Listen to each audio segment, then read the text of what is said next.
काल दिवसभर चर्चा होती ती फक्त सुरेश धस आणि मंत्री धनंजय मुंडे यांच्या भेटीची. त्यानंतर राज्यभरात वेगवेगळ्या प्रतिक्रिया आणि चर्चा समोर येऊ लागल्या होत्या. याच विषयावर आज आपल्यासोबत बोलण्यासाठी मराठा आंदोलक मनोज जरांगे पाटील आहेत. पाटील, काल एकच चर्चा होती, सुरेश धस यांनी धनंजय मुंडे यांची भेट घेतली. आता काय आहे बघ, मला तर ना त्यात काही सुचतच नाही. हे काय झालं आणि कसं झालं आणि का केलं, मी कालपासून कन्फ्युजनमध्ये आहे की एवढ्या मोठ्या समाजानं विश्वास टाकायचा आणि एक मराठा समाजाने गरिबांनी विश्वास टाकला आणि इतक्या लवकर विश्वास ज्यांच्यावरती टाकला तोच माणूस इतका विषारी झाला. हे कधी स्वप्नात वाटत नव्हतं की अशी परिस्थिती उद्भवणं. उलट वेळ पडली तर पक्षाला लाथ मारायला पाहिजे होती, पण समाजाचा विश्वासघात व्हायला नको होता. आमदारकीला लाथ मारायची वेळ आली तरी मारायलाच पाहिजे होती, पण विश्वासघात होऊ द्यायला नव्हता पाहिजे. पण आता काय बरं का, ती एवढं सांगून जातं त्यातला विषय की ही गुप्त भेट होती, ही आता उघड झाली म्हणून ते सभाज्ञ हाणायला लागले. पण ही उघड झाली नसती तर ह्यो मराठ्यांशी किती मोठा धोका होता, किती मोठा दगा फटका होता. हे सोपं नाही बरं का. आपल्याला मीडियात बोलायला बरं वाटतं, भाषण करायला आपल्याला बरं वाटतं, पण हे उघड झालं नसतं तर एक बारीक मराठा समाजाने विचार करून बघा, आपण एखाद्याला आपल्या घरात घेतलं आणि त्यांनीच आपलं घर जाळून टाकलं. आपल्याला जर माहीत असतं घर जाळून टाकणार तर आपण जवळ गेला असतं का, तर नाही. इतका भयंकर विश्वास मराठ्यांनी त्यांच्यावर ठेवला की त्यांना आपल्या स्वतःच्या घरात घेतलं आणि स्वतःच्या लेकराप्रमाणे तळहातावरच्या फोडाप्रमाणे जपले. मराठी स्वतःच्या लेकराला जपले नाही, इतके धसांना जपले. आणि त्यांनी अचानकच आपलं घर चाळून टाकावं आणि त्या घराची राखरांगोळी व्हावी, असा हा प्रकार आहे. कारण ती गुप्त भेटीमुळं, ती गुप्त भेट झाली. समजा आता विचार करावं, ते माहीतच नसतं झालं तर दबलं होतं सगळं. आणि किती वेळेस, म्हणजे एक खून दाबण्याचाच एक प्रकार आहे, एक खून दाबण्यासारखाच एक प्रकार आहे की गुप्त भेट. सगळ्यात जास्त लागून काय जातं, गुप्त भेट. आता माहीत झालं म्हणून ते असा बदनामी राहिलेत, असं करायलो मी, तसं करायलो. आणि उघड नुसतं पडलं तर त्याच ढोंगात भाषण केलं असतं, ते ढोंग होतं. या गुप्त भेटीमध्ये काही माहिती असू शकते. हेच मी म्हणतो ना तुम्हाला की ढोंगात भाषण केलं असतं, त्याच मीडियात बी त्याच ढोंगपणा. मीडियाच्या हेड ऑफिसला बसले ते हेच ढोंग राहिलं असतं बोलण्याचं. पण ते योगाने ते उघडं पडलं, गुप्त भेट. आणि काय म्हणतात ना, ते स्वप्नाचे राखरांगोळी झाली नाही म्हणत का आपण, विश्वासघातात लय धोका झाला तो भयंकर. मला तर ना महाराष्ट्रातल्या मराठ्यांच्या जीवावर निवडून आलेल्या, मतावरती निवडून आलेल्या आमदारकडून ही अपेक्षाच नाही आहे. कारण ते दिवस बदलले आता. कोणचे? पूर्वीचे दिवस बदलले आता. आता सगळे लोक आपण आपलं मतदान केलं की आपण आपल्या समाजाला जास्त मानायला लागले. आणि हे मराठ्यांच्या आमदाराला मराठ्यांनी मतं केले आणि तुम्ही सगळेच राज्यातले, आणि तुम्ही मराठ्यांशी गद्दारी करायला लागले, तर एक दिवस समाजाने कोणाकडे बघायचं मग? आणि तुम्ही म्हणतात संपायला लागले, गेम केला, तर राहणं ही एक सगळ्या पक्षातल्या आतून एक राहणं सगळे. पण माझ्यासाठी तो विषय आता खरंच मला वाटतं हे संपवून टाकलेला आहे बरा. सुरेश धस यांचा विषय तुमच्यासाठी संपलेला आहे असं म्हणताय? मला वाटतंयच आता ते विषय संपलेलाच बरा. कारण किती का आमदार येत असतात आणि किती का जात असतात. आपण आपल्या गोरगरीब समाजाचं काम करत राहायचं आणि गोरगरीब मराठा खंबीर राहावं. त्यात काय लोट घ्यायचा एवढा? मी तर खरंच ना मार्कच देतो शाबासकी त्या माणसाला, ज्याने उघडं पाडलं त्याला. ज्याने उघडं पाडली ही भेट. बावनकुळे यांनी मीडियालाही माहिती दिली. ते बावनकुळे साहेबालाच शाबासकी दिली पाहिजे की त्यांनी हे उघड केलं की मराठ्याशी खोटं बोलून तिकडं गोड गोड बोलायचं आणि इकडं रातची भेटतो, 4-4, 5-5 घंटे भेटतो. म्हणजे समाजापेक्षा तो मोठा आहे. म्हणजे बघा ना राव, हे कसं जेलमध्ये जाऊन देईन त्याला सांगा बरं. नुसतं त्याला सर्दी का काय झाली त्या धनंजय मुंड्याला, तर ही पळत भेटायला गेला, तर हे जेलला जाऊन देणार का? मग किती माया असणार? पुरी ताकदपणाला लावणार धस, पण जेलमध्ये नाही जाऊन देणार मुंड्याला. याच्यावर सिद्ध होतं. या भेटीवरून असं वाटतं का तुम्हाला सुरेश धस यांनी समाजाशी दगाफटका केला? काय राहिला दगाफटका करायचं? काय राहिलं? कोणाला काय वाटतं मला नाही त्याच्याशी देणं घेणं. पण हे सत्यात भेट झाली ना, तुम्ही कसं काय नाकारणार आता? आणि धोका नाही झाला कसं काय म्हणणार? सबादनी कोणचे मारता? आणि तुम्ही जर इतका परत अंधविश्वास ठेवणार असलात पुन्हा, तर तुम्ही जात आणि ते प्रकरण संपवायला तुम्हीसुद्धा सहभागी आहेत, त्याचा अर्थ असा होतो. मग तुम्ही सहभागी आहेत ते दबवायला, मॅटर दाबायला, ते चिरडून टाकायला. तुम्ही जर सबादने हाणताय आणि जातीला बाजून सोडून तुम्ही चूक केलेल्या नेत्याचीच जर पाठराखण करणार असलात, तर देशमुखांचं मॅटर दाबायला तुम्हीसुद्धा सहभागी आहेत त्या कटात. हे षडयंत्र होतं मला वाटतं. हे षडयंत्र रचलं होतं एक गुप्त भेट घ्यायची आणि बाहेर कळून द्यायचे नाही लोकांना, येड्यात काढायचं. हे 2-3 दिवसांनी उघड झाली म्हणून आता तुमच्या डोळ्याला पाणी. आणि एकाएकी जर धोका झाला असता तर म्हणजे नियती बघा, खोटं दबून देत नाही. नियतीला हे मान्य नाही. नियती खोटं दबायचा प्रयत्न केला, पण ते संतोष भाईचं पुण्य इतकं मोठं आहे, संतोष भाई देशमुखांचं, की यांनी अंधारातून केलेलं कांड, गुपित केलेली एकजूट, आरोपी पळून जायसाठी म्हणा, धनंजय मुंडे वाचविण्यासाठी म्हणा, ही बाहेरच पडलं. नाही ते खतखत, पापाची खतखत ती उफाळून आली. आणि सांगणाराला खरंच शाबासकी. बावनकुळे साहेब असतील किंवा ते कोण आहे आणखी मला माहीत नाही, आता होतील माहिती. आता बावनकुळेच साहेबच आहेत सांगणारे का दुसरे कोण आहेत मला नाही माहिती. मला 2-4 दिवसाच्यात सगळं षडयंत्र माहीत होणार आहे. बावनकुळे स्वतः असं बोलले की मी सुरेश धस आणि धनंजय मुंडे सोबत होतो. ना मग आता ते कोणी सांगितलं याच्यात काय झालं आहे काय नाही मला माहिती मिळणार. ती माझ्या विरोधात बी काहीतरी षडयंत्र रचलं गेले जणून त्याच दिवशी तिथं, अशी मला माहिती. आता मी खात्रीलायक बोलू नाही मीडियासमोर, ते आणखीन मला पक्की आणखीन माहिती आली नाही. मला ती उडत माहिती आलेली. माझ्याबद्दलसुद्धा तिथं काहीतरी षडयंत्र रचलं गेलं आहे याची कुणकुण आम्हाला परवाच लागली होती, पण आम्ही ते खोटं ठरवत होतो. सुरेश धस असं बोलले की मनोज जरांगे पाटील हे आमचे दैवत आहे, 2-3 दिवसात त्यांचा गैरसमज दूर करू.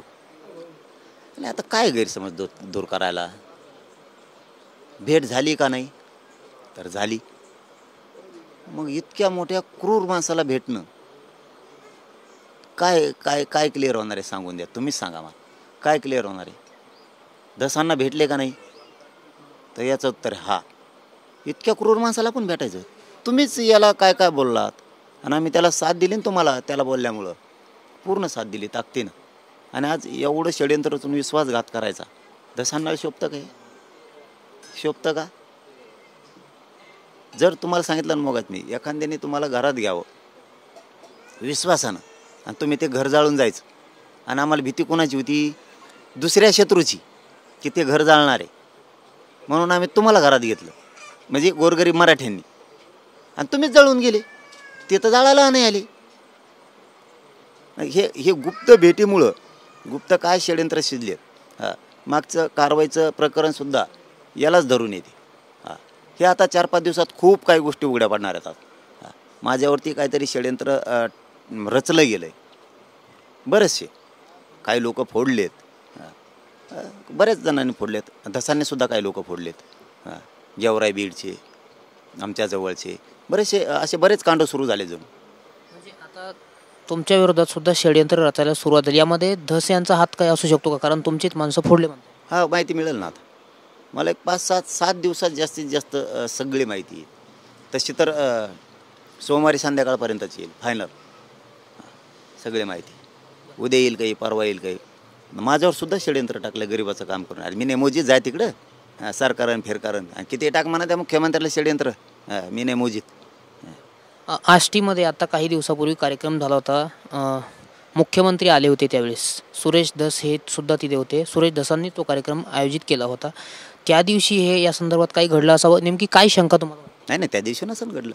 ती सुरुवात आहे की जवळ जाण्याची. पण मला एक कळत नाही, तुमचा राजकीय विषय वेगळा आहे आणि हा विषय भावनिक वेगळा आहे. याला राजकारण शिवूच शकत नाही या विषयाला. ज्यांच्या विरोधात लाट आहे त्यांच्याबरोबर तुम्ही हिंडायला लागल्यावर लोकांनी विश्वास ठेवायचा कोणाला? तुम्हाला जर एखाद्याचा राग आहे आणि त्या रागाचा बदला जनतेनं घेतला तुमच्यासाठी, आणि तुम्ही जनता खुशाल वारं सोडून दिली आणि तुमचं दुकान चालू केलं तुम्ही, तुमचं दुकान चालवायसाठी तुम्ही देशमुख कुटुंब वाऱ्यावर सोडून देणार का?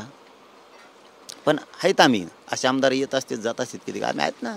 एवढा मोठा मराठा समाज आहे ना, प्रश्न सोडवायला किती ताकद लावू द्या यांना, किती लावू द्या, किती दगाफटक्या करू द्या समाजाशी, किती गद्दारी करू द्या मराठा समाजाशी.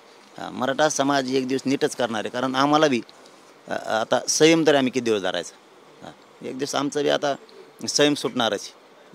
या दोघांच्या भेटीमुळं सध्या वेगवेगळ्या चर्चा फिरू लागलेल्या आहे. या प्रकरणाला वेगळं वळण लावलं जाऊ शकतं किंवा काही छेडछाड या प्रकरणात केली जाऊ शकते.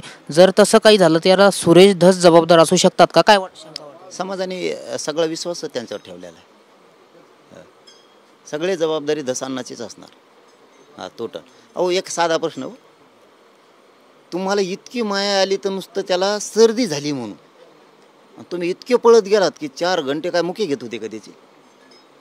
इतकं आंबाळून चोंबाळून घेतलं त्याला, तर तुम्ही त्याला जेलमध्ये जाऊन देणार का? याचं उत्तर आहे नाही. तुम्हाला बाहेर त्याला नुसती सर्दी झाली सहन व्हायना तर त्याचे जेलमध्ये झालेले हाल तुम्ही बघणार आहेत का?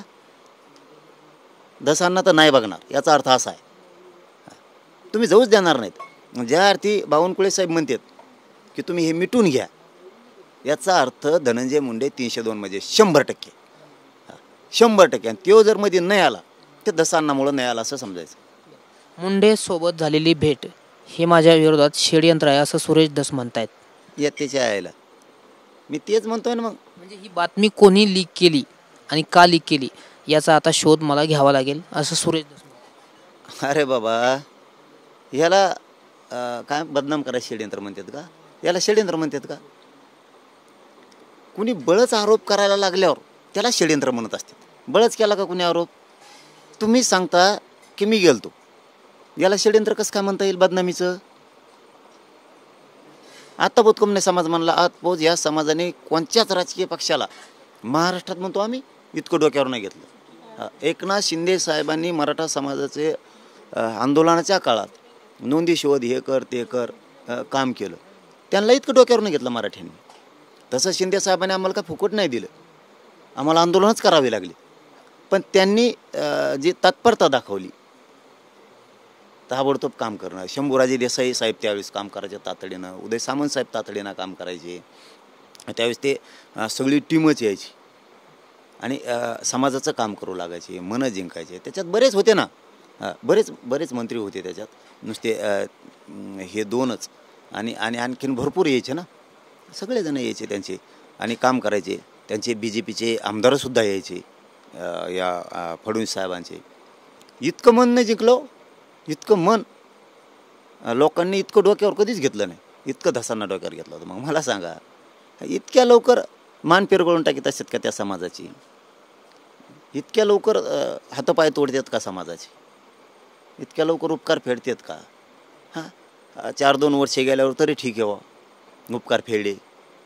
तुम्ही तर आणखीन ओलेच हातात राहू, तुमच्या दातातलं खाल्लेलं आणखीन निघालंच नाही. इतक्या लवकर म्हणजे इतक्या जिव्हारी वार करायची सुरेश धसांनाला करायची गरजच नव्हती. इतका जिव्हारी वार या समाजाशी कोणीच नाही केला. पण जिव्हारी वार जर केला तर माणसं मराठी सोडित नाही. आणि हे जर फडणवीस वार करत असले तर फडणवीसाला सुद्धा सुट्टी नाही. हे सुद्धा तितकंच खरं आहे. मग अंजली दमानिया सुद्धा आक्रमक झालेले आहेत. त्यांनी असं म्हटलेलं आहे की मी पहिल्यापासून सुरेश धस यांच्या आंदोलनात सहभागी झालेले नाही आहे, कारण मला माहिती होतं की त्यांचा लढा जो आहे तो या हत्येच्या न्यायासाठी नव्हता. नाही, असं सहभागी व्हायला आणि त्याला असं काय नसतं. आपण आपले प्रामाणिक आणि आपण निष्ठा असायला लागते. सहभागी व्हायचं आणि त्याचं काय नसतं. सहभागी झालं म्हणून काय माणूस त्यांचा होत नसतो.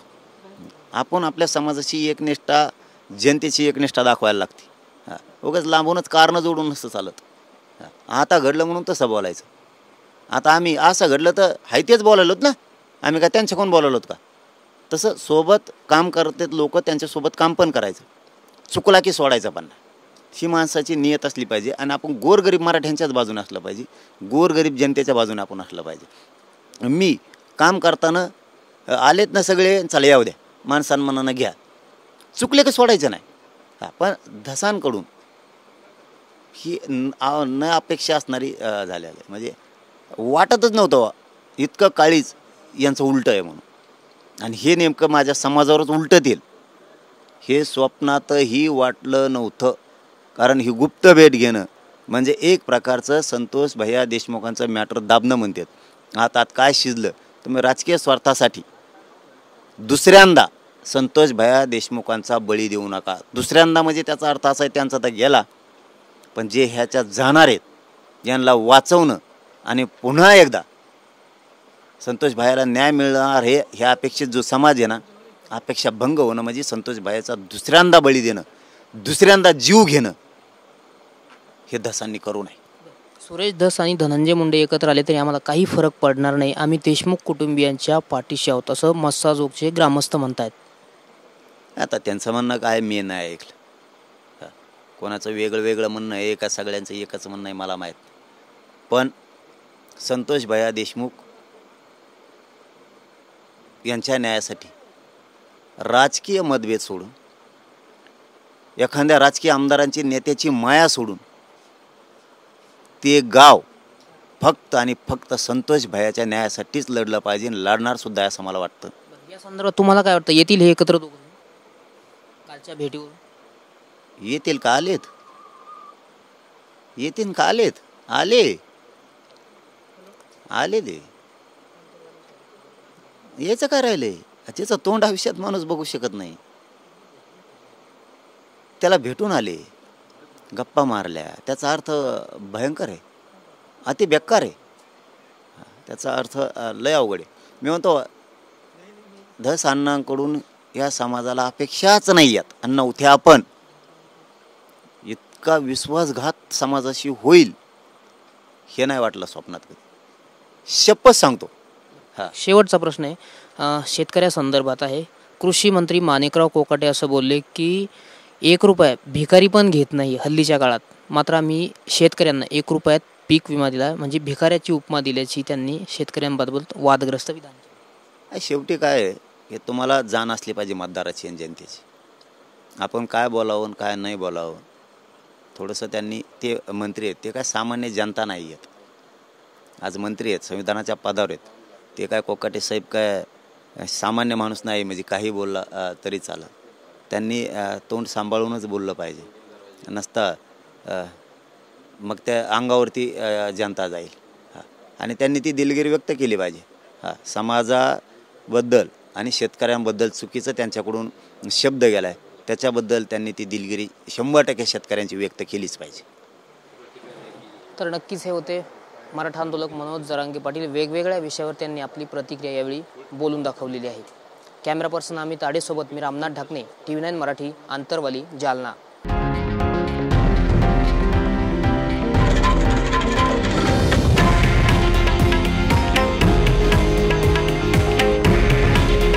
हे आहे देशातील नंबर 1 न्यूज नेटवर्क आणि आपण पाहत आहात TV9 मराठी. काळजी तुमची, हित महाराष्ट्राचं.